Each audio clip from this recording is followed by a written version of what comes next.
సలీం ఈ బిజినెస్ లకి రావడానికి ముందు నేను ఒక క్యాబ్ డ్రైవర్ని. ఈ రోజు ఫస్ట్ టైం వచ్చిన వాళ్ళు నేను క్యాబ్ డ్రైవర్ అంటే నమ్ముతారా? నమ్మరు. కానీ నేను వీడియోలతో పాటు పెట్టాను, ఆల్రెడీ చూశాను. శంషాబాద్ ఎయిర్పోర్ట్ క్యాబ్ డ్రైవర్గా పనిచేశాను. 4 సంవత్సరాలు పనిచేసిన తర్వాత అక్కడ ఒక స్ట్రైక్ జరగడం వల్ల సొంతంగా ఒక కారు కొనుక్కున్నాం. మా వైఫ్కి ఏదైతే బంగారం పెట్టిందో అది కూదబెట్టి ఒక కారు కొనుక్కొని అట్లా నేను కస్టమర్లను మెచ్చుకుంటూ హోటల్స్కి సర్వీస్ ఇచ్చుకుంటూ ఒక చిన్న కాల్ సెంటర్ ఓపెన్ చేశాను. నా దగ్గర 40 అటాచ్ వెహికల్ నడిచేది. కాల్ సెంటర్లో 5 మంది అమ్మాయిలు పనిచేసే వాళ్ళు. నెలకి 80,000 నుంచి ₹1,00,000 సంపాదించే స్టేజ్కి వెళ్ళాను. డ్రైవర్గా ఒక 15,000 సంపాదించే వ్యక్తి 80,000 నుంచి ₹1,00,000 సంపాదించే స్టేజ్కి వెళ్ళిందంటే మంచిదే కదా. సో అట్లా మంచిగా గ్రోత్ అవుతున్న టైంలో బాగా డబ్బులు వస్తున్నాయి కదా అని చెప్పి ఆశతో ఒక ఇల్లు కొనుక్కున్నాను. హఫీస్ పెట్రోల్ 72 గజాలది. పర్సనల్ లోన్ 25,000 లోన్ పెట్టుకొని ఈఎంఐ పెట్టుకొని ఆ తర్వాత మంచిగా నడుస్తున్న టైంలో ఓలా క్యాబ్ ఓబర్ క్యాబ్ రావడం వల్ల మా దగ్గర ఎవరైతే 40 వెహికల్స్ ఉండేనో వాళ్ళ డ్రైవర్లు వాళ్ళ వెహికల్ తీసుకొని ఓలా క్యాబ్ దగ్గరికి వెళ్ళిపోవడం జరిగింది.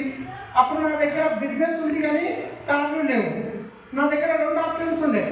అన్నీ బంద్ చేసి ఏమైనా డ్రైవర్గా పని చేసుకోవాలి లేదా కార్లు కొనుక్కోవాలి.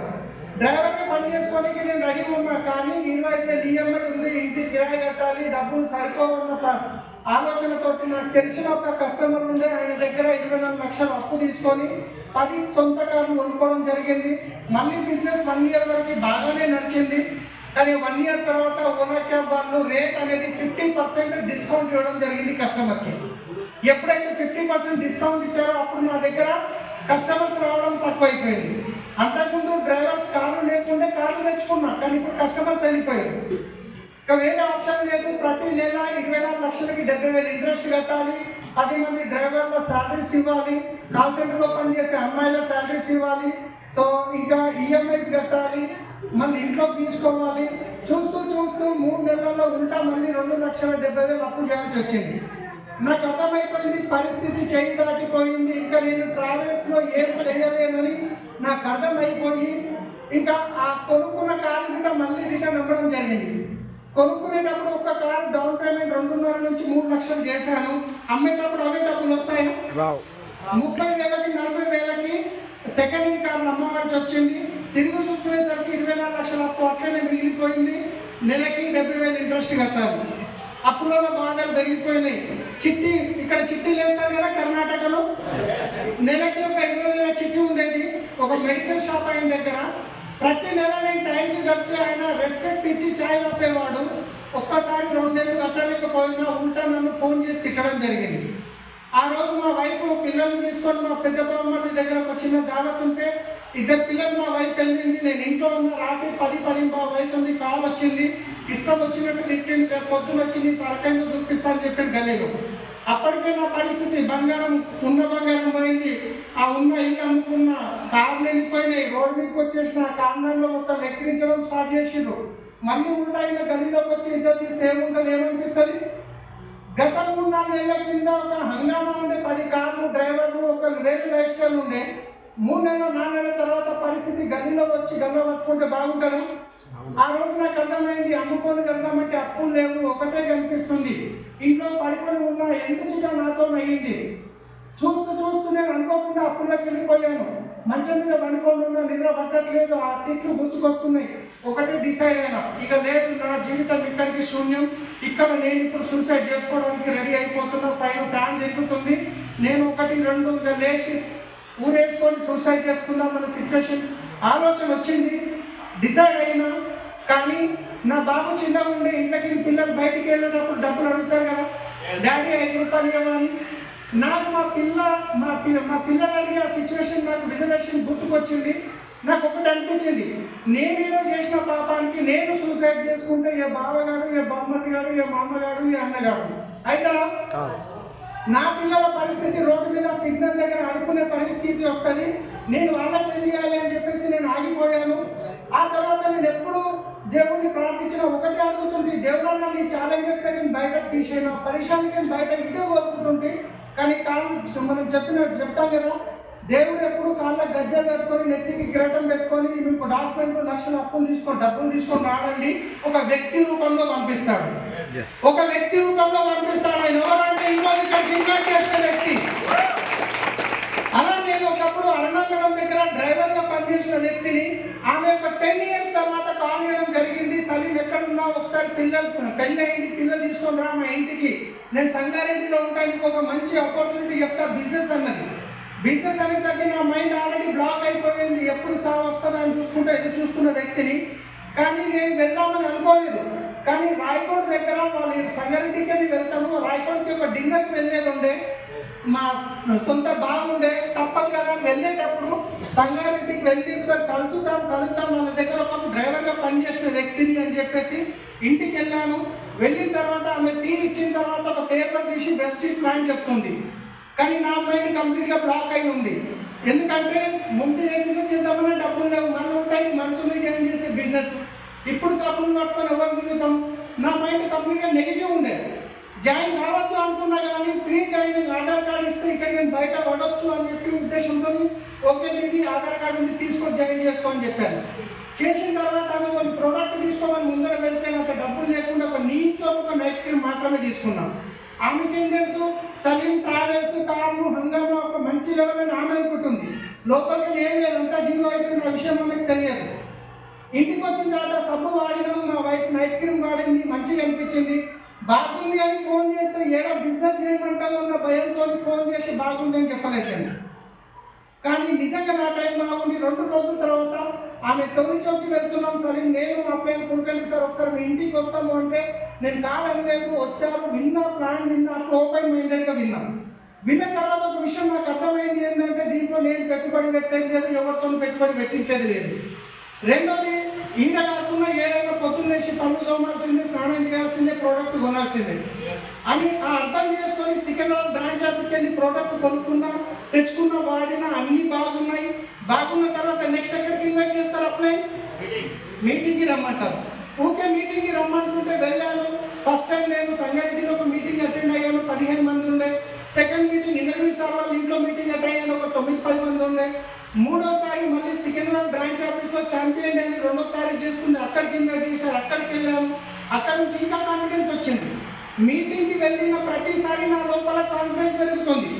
ఛాంపియన్ డేలో ఒక లీడర్ ఉండే సర్వచితం రెడ్డి అని ఒక మాట అన్నాడు, అక్కడ పాల ప్యాకెట్కి డబ్బులు లేకుండే కానీ ఈరోజు ₹1,00,000 సంపాదిస్తున్నా అన్నాడు. అప్పుడు ఇంకా హోప్ పెరిగింది, ఇలాంటి వ్యక్తులు డబ్బులు సంపాదిస్తున్నారని. కొంచెం కొంచెం హోప్ పెరుగుతున్న టైంలో హైదరాబాద్ నుంచి అందరు అప్లైన్స్ ఒకటే పాట పడుతున్నారు, చలో ఢిల్లీ, చలో ఢిల్లీ, చలో గోపురం, చలో గోపురం. అరే బిజినెస్లో డబ్బులు పెట్టుబడి పెట్టేది లేదని చెప్పారు, మళ్ళీ ₹15,000 కేసరి పెట్టిరు. అనిపిస్తుందా లేదా? కానీ పోవద్దని చాలా ప్రయత్నం చేసినా కానీ మా అప్లయన్స్ ప్రమోట్ చేసే విధానాన్ని చూసి సరే ఏదేమన్నా అయితే ఎక్కడన్నా చేసి పోదామని నా కార్ ఎవరికైతే నేను కంటిన్యూ ఫైనాన్స్లో అమ్మానో అతను నా అకౌంట్లో 2 రోజులు ఈఎంఐకి 2 రోజుల ముందు అకౌంట్లో డబ్బులు వేస్తాడు, 2 రోజుల తర్వాత ఈఎంఐ కట్ అయిపోతుంది. ఆ డబ్బుని నేను అకౌంట్లోకి తీసుకున్నా, జీవితమే బోనస్ అయిపోయింది, చెక్ బోనస్ అయితే ఏం లేదు ఉందని. ఆ డబ్బులు తీసుకొని ఢిల్లీకి వెళ్ళాను. అక్కడ చూసినాక పెద్ద ఫంక్షన్ చూసినాక అసలు బిజినెస్ అంటే ఏంటి అక్కడ అర్థమైంది. కళ్ళు కనిపించి వాళ్ళు లక్షల్లో సంపాదిస్తున్నారు, నడవడానికి రాని వాళ్ళు లక్షల్లో సంపాదిస్తారు, పొట్టిగా, నల్లగా, తెల్లగా, పెద్దగా, ఇంజనీర్, కలెక్టర్ అందరూ సంపాదిస్తున్నారు. నాకు అన్ని బాగున్నాయి, నిత్యం అవసరం కూడా ఉంది. అక్కడ ఒక డిసైడ్ చేసుకొని వచ్చి కష్టపడ్డా, 2 సంవత్సరాలు పట్టింది ₹1,00,000 రానికే. కానీ ఈరోజు నా హైయెస్ట్ ఇన్కమ్ 13 lakhs ప్లస్ ఉంది వెస్టీజ్లో. 10 కార్లు పెట్టుకొని దావత్ వస్తే 2 వీలర్ మీద పోయేవాడిని, ఎందుకంటే ఆ కారుని డ్రైవర్కి ఇచ్చి గిరాకీ పంపిస్తుంటే ₹2,000 వస్తుందని. ఒక బెంజ్ కారు మీద డ్రైవర్గా దొరికితే చాలు జీవితం ధన్యమైపోతుంది అనిపిస్తుంది. ఎందుకంటే ఆ ట్రాఫిక్లో కారు నొప్పి అవుతుండే నడిపి బెంజ్ కారు మీద అయితే నడిపేది ఉండదు, మళ్ళీ పని తక్కువ ఉంటుంది, జీతం డబల్ ఉంటుంది. అలాంటి వ్యక్తి ఇక్కడ నుంచి నేను 70 లక్షల పైన మర్సిడీస్ బెంజ్ కారు తీసుకున్న బయట నిలబడ్డాను. నేనే కాదు టీంలో తీసుకోవడం జరిగింది. 5 గంటలుగా తెల్లగా మెరుస్తున్నాయి బయట, 5 నిగనిగలాడుతున్నాయి 5 బెంజ్ కార్లు చూడండి టీంలో. జీవితం కంప్లీట్గా మారింది. 24 లక్షల అప్పు కాస్త పెరుగుతూ 59 లక్షలు అయింది. పూలలో పెట్టించిన అప్పులు ఆయనకి నేను పూలలో పెట్టించిన మా ఫ్రెండ్స్ చెప్తున్నారు చాలా మంది, ఐటీ తీసుకో పోలీస్ స్టేషన్ పోయి నువ్వు అప్పు కట్టే పని ఉండదు అన్నాడు. లేదు, ఒకప్పుడు నేను కాళ్ళ వాడి పైసలు తీసుకున్నా, నేను అలా చెయ్యను, ఎందుకంటే విన్నింగ్ టీమ్ సిస్టంలో ఉన్నాం. 59 లక్షల అప్పు కట్టాం. 6 months ఎవ్రీ 6 months కి మేము ఒక ఫారెన్ ట్రిప్ వెళ్తున్నాం. తినడానికి ఫుడ్ లేక పార్లేజీ బిస్కెట్ ప్యాకెట్లు తిని బిజినెస్ చేసిన వ్యక్తి ఈరోజు నెల అయిపోక ముందు డబ్బులు వస్తే పైసలు అయిపోక ముందు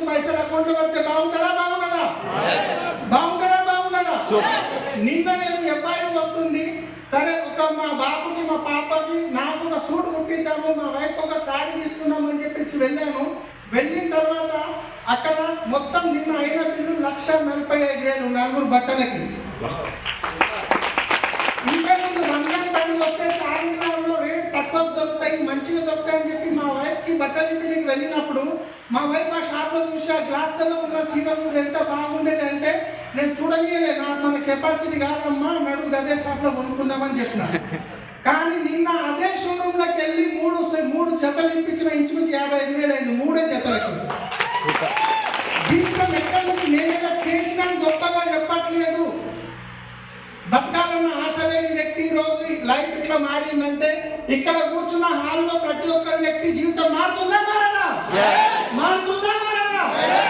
నేను 24 లక్షల అప్పులో ఉన్నా, కానీ నేను నా అప్పును చూసి ఇక్కడ ఒక లీడర్ డిసైడ్ అయ్యిండు. 12 లక్షల అప్పు నాకుంది, సలీం సార్ 24 లక్షలు ఉంది, నేనెందుకు సక్సెస్ కాను అని ఒక డిసైడ్ అయ్యి నిర్ణయం తీసుకొని పని చేస్తే కర్ణాటకలో ఈ రోజు సాయిరెడ్డి సార్ జెండా మారిపోతుందా లేదా? చూడండి, ఇలాంటి స్టేట్లలో ఇక్కడ స్టేట్లో కూడా బిజినెస్ చేస్తున్నాడు. సో ఒక యజ్ఞం లాగా పనిచేస్తున్నాడు సాయిరెడ్డి సార్. మీరు సార్ని ఫాలో కండి, సార్ చెప్పింది ఫాలో చేయండి, అంతే. ఈ బిజినెస్ లో సక్సెస్ కావాలంటే ఏం అవసరం లేదు, ఒక స్ట్రాంగ్ టీమ్ కావాలంటే. అప్పైన కావాలి, నొప్పైన కావాలంటే అప్పు ఉండాల్సిన అవసరం లేదు, ఒక పెయిన్ ఉంటే చాలు. నేను కూడా సక్సెస్ కావాలి అని చెప్పేసి. సో ఒకప్పుడు చుట్టాలు నేను ఏ దాదాకి వెళ్ళేవాడిని కాదు, ఎందుకంటే డబ్బులు లేక, పరిస్థితి బాగాలేక. కానీ అదే చుట్టాలు కొన్ని రోజుల తర్వాత పిలవడం మానేసారు. కానీ ఈ రోజు అదే చుట్టాలు సలీంకి సండే రోజు మీటింగ్ ఉంటాయి, సండే దావత్ పెట్టుకుంటే రాడు అని చెప్పి మండే రోజు పెట్టుకొని పిలుస్తున్నారు. ఒక 2 years కమిట్మెంట్ తీసుకోండి, 2 years కమిట్మెంట్ తీసుకోండి. సాయిరెడ్డి సార్ యజ్ఞం లాగా ఇక్కడ కర్ణాటకలో గుర్మెట్టలో ఒక ఫ్యామిలీ రియూనియన్ చేయాలని ఒక తపనతో పనిచేస్తుంటూ మీరు సార్ చేయబట్టుకుంటే ఖచ్చితంగా మీరు డిసిడి అవుతారు. కర్ణాటకలో 10 వెంకటరెడ్డి చేస్తే మేము వస్తాం.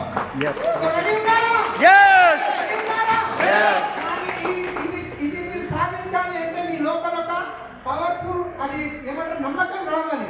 ఆ నమ్మకం రావడానికి సో నేను ఏదైతే పెద్ద ఫంక్షన్కి వెళ్ళానో గోగ్రౌండ్కి, ఆ తర్వాత 6 నెలలకి మళ్ళీ ఇంకొక ఫంక్షన్ ఉండే ఫ్యామిలీ యూనియన్. గోగ్రౌండ్లో నాకు ఒక నమ్మకం వచ్చింది, బిజినెస్లో నేను సక్సెస్ అవుతాను అని.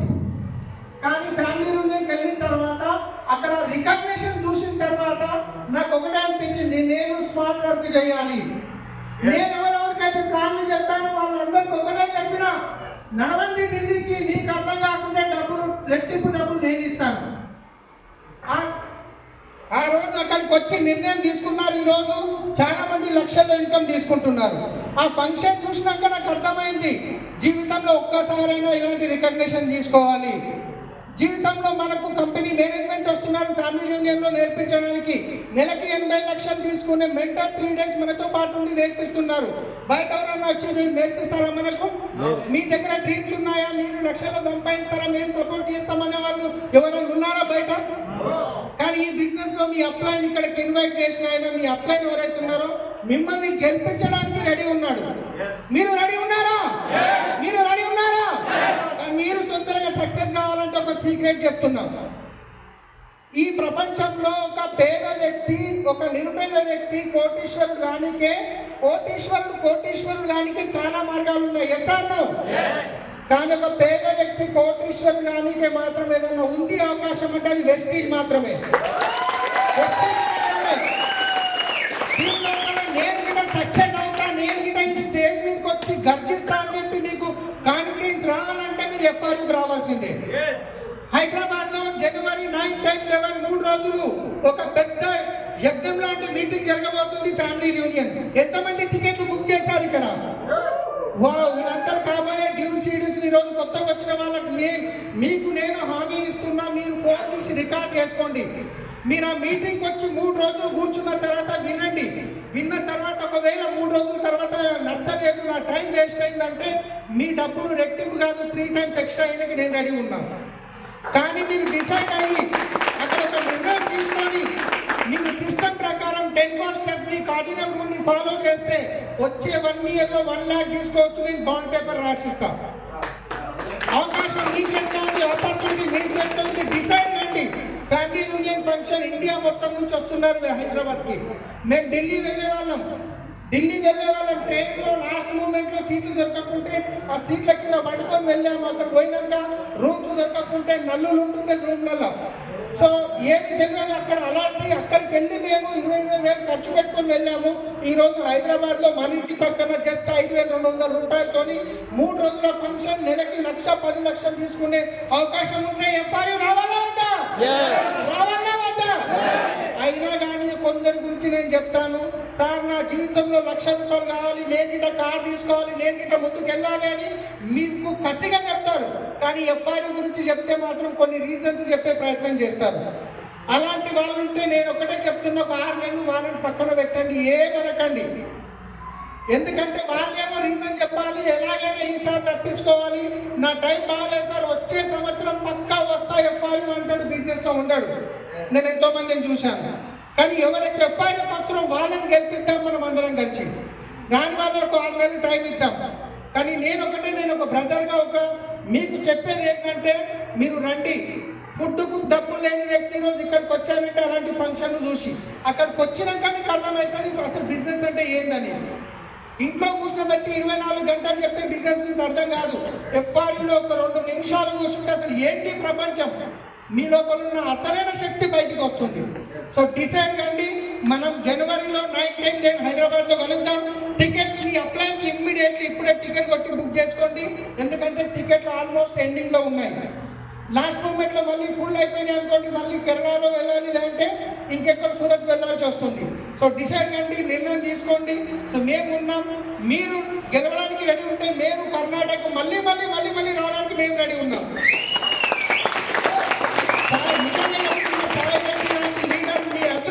కరెక్ట్ లీడర్ చేతుల్లో ఉన్నారు. మేము హైదరాబాద్లో ఉంటాం. ప్రతి గంట ప్రతి నిమిషం మీ వెనుకుండి వెన్నుతట్టే లీడర్ సాయి రెడ్డి సార్ ఉన్నారు. మీరు సాయి రెడ్డిని సార్ ఫాలో కండి. మేమున్నాం సాయి రెడ్డి సార్ వెనకాల.